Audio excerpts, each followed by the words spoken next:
So I sat here and I had a thought. We're going to explore that thought. I am very, very stuffy. So I hope you guys are hearing me good and I don't sound like I'm talking up in my throat because it does feel like that a lot. But you know what? I said I'm going to get the message out, and who it should reach, I hope it reaches them. We listen to everybody's advice and voices because we think it's a responsible thing to do. You know, when you're a kid, growing up, if you're anything like me, you were just kind of telling people I wanted to be this, I wanted to be that, and hearing their opinions on it. And if you're also like me, you've been talked out of many things that you wanted to do. Not because people don't care, but because they really do care and they want the best for you. But one thing I've grown to realize is even if everybody else makes a choice for you, meaning you went through the choice, but it was their idea, you are the only one who has to live with the consequences of those choices. None of them is going to experience it. They are thinking about life through their design for you, but it does not mean it's your design for you. And I think another part of adulting, I talked about one part of adulting is really kind of healing from things we did not choose. Another part of adulting is learning to hear your own voice again and to listen to it. That's another part of adulthood. I think as I'm kind of rediscovering myself, I'm realizing that somewhere along the line, my voice went to the back burner. Not because I was not responsible. You know, I've made a lot of choices that other people have, weighed in on very heavily. And at the time, it seemed like the good choice. And then years later, I'm paying for a lot of those things. And there was no real way to tell in the moment that it was going to not work out bad. And there's also this thing where not because you make choices based on your own voice means you're always going to make the good choice. No. Sometimes you're going to make bad choices too. But at least those choices are yours. They were not influenced by anybody else. They are your choices. You feel better living with those consequences because you know that this was me, right? I can't blame nobody if I'm going to be honest. This was all me. And after living a life where it's just like somebody has told me to do this, so I did it. As somebody has told me to do this, so I did it.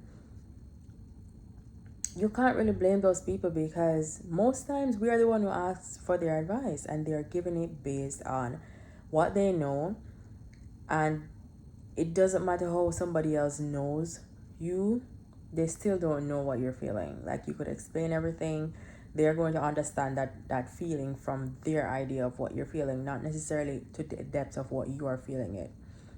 And so one thing that I am really being keen about in this season of my life is listening to my own voice, relearning how to hear my own voice and actually listening to it, actually taking my own intuition seriously. Not to say that I will never listen to anybody again because there is wisdom in counsel. So I think seeking wise counsel is always good, especially from people that are really close to us.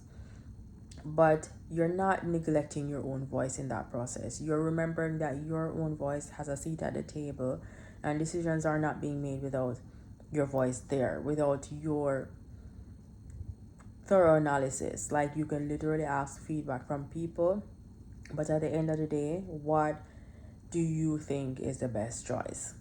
You know, I think a lot of the time we outsource decisions because we don't want to make them. Sometimes they're very hard. Sometimes it's just like another thing being added to the pile of things to figure out. But if we are going to live our lives figuring out everything else for everybody, at least it's our obligation to ourselves to take some of that time to figure out things out for us.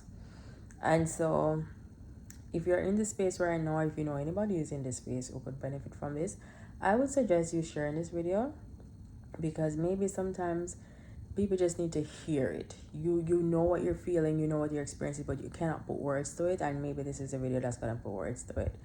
So you your voice is always saying something. Sometimes we ignore it because we just don't think it's important, because we've been conditioned to think it's not, and that's a lie. Anything your voice is telling you is important, even if it's a small mundane thing. It doesn't matter. It's important. It's valuable information. You're not going to be impulsive, of course, and you're not going to just not listen to anybody else, but you're also not going to neglect your thoughts, your feelings, your emotions, just because nobody else agrees with you. All right, so I just wanted to come on here and share that because it's just been on my mind all day. And I think this is also something that I would tell my younger self if I could go about, not like to my kid self, but actually maybe even to my kid self, but definitely at least 5 years ago I would say this to myself. But yeah, your voice is important. Learn to listen to it.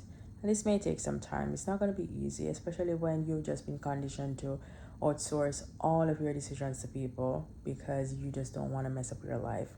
But when you've outsourced all of those decisions and you see that your life is still messy, might as well you are the one who messed it up than what everybody else thinks. So yeah, that's all I have for today's video. If this was helpful, give it a like and share it with anybody who could benefit from as well. And comment below. Is it easy to hear your own voice, or are you just ignoring it? And follow me on all social media platforms at Khrista-Lee, more that's Instagram, TikTok, and Facebook. And subscribe if you have not yet subscribed. And yeah, I'll see you in my next one tomorrow. My rebuild workshop is in the description, so you can check that out if you're ready to stop surviving and start creating options for yourself. I'd love to have you there, July 18, 8 p.m. Eastern Standard Time. I'll see you around. Let's go make some mistakes. Bye.